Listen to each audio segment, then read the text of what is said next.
அஸ்ஸலாமு அலைக்கும் வரஹ்மத்துல்லாஹி வபரகாத்துஹு. சாந்த நபி ஸல்லல்லாஹு அலைஹி வஸல்லம் அவர்கள் தன் வாழ்விலே எப்பொழுதும் எல்லா நிலையிலேயும் சாதா சீதாவாகவே இருந்தார்கள் என்பதற்கு ஒரு வரலாற்று சான்றை நாம் தருகிறோம். நபி ஸல்லல்லாஹு அலைஹி வஸல்லம் அவர்கள் எப்பொழுதும் பாயிலே தான் படுத்து உறங்குவார்கள். மறுநாள் காலையில் எழுந்து பார்த்தால் பெருமானாரினுடைய முபாரக்கான அவர்களின் முகத்திலும் அவர்களின் உடல்களிலும் அந்த பாயினுடைய அச்சுகள் அப்படியே பதிந்திருக்கும்.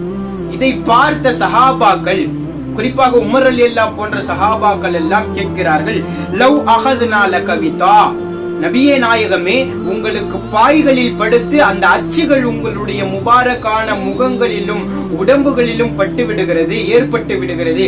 எனவே உங்களுக்கு நாங்கள் பஞ்சுகளால் தயாரிக்கப்பட்ட மெத்தையை, ஒரு பெட்டை நாங்கள் செய்து தருகிறோம் என்று சொன்ன பொழுது பெருமானார் ஸல்லல்லாஹு அலைஹி வஸல்லம் அவர்கள் என்ன சொன்னார்கள் தெரியுமா?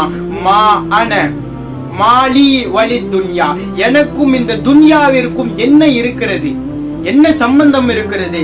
மா அன ஃபித் துன்யா இல்லா கராகிபின், நான் இந்த உலகத்திலே பயணிக்கக்கூடிய ஒரு வாகனமாக தான் நான் வந்திருக்கிறேன். இஸ்தலல்ல தஹ்த ஷஜரத்தின் சும்ம ராஹஃப வ தரகஹா, ஒரு பயணிக்கக்கூடிய பயணி ஒரு மரத்தை போல் தான் இந்த துன்யாவை ஆக்கிக் கொள்ள வேண்டும். அந்த மரத்தினுடைய நிழலில் கொஞ்சம் நேரம் நின்று நிம்மதியாக காற்று வாங்குவார், அதற்கப்புறம் அந்த மரத்தை விட்டும் சென்று விடுவார். அதே போல் தான் இந்த உலகத்தில் நான் கொஞ்ச காலம் தான் வாழப் போகிறேன். எனவே எனக்கு எதுக்கு இந்த மெத்தைகள் எல்லாம், நான் பாயிலேயே படுத்துக் கொள்ளுகிறேன் என்பதாக நபி ஸல்லல்லாஹு அலைஹி வஸல்லம் அவர்கள் தன்னுடைய வாழ்நாளை எளிமையாகவே கழித்தார்கள்.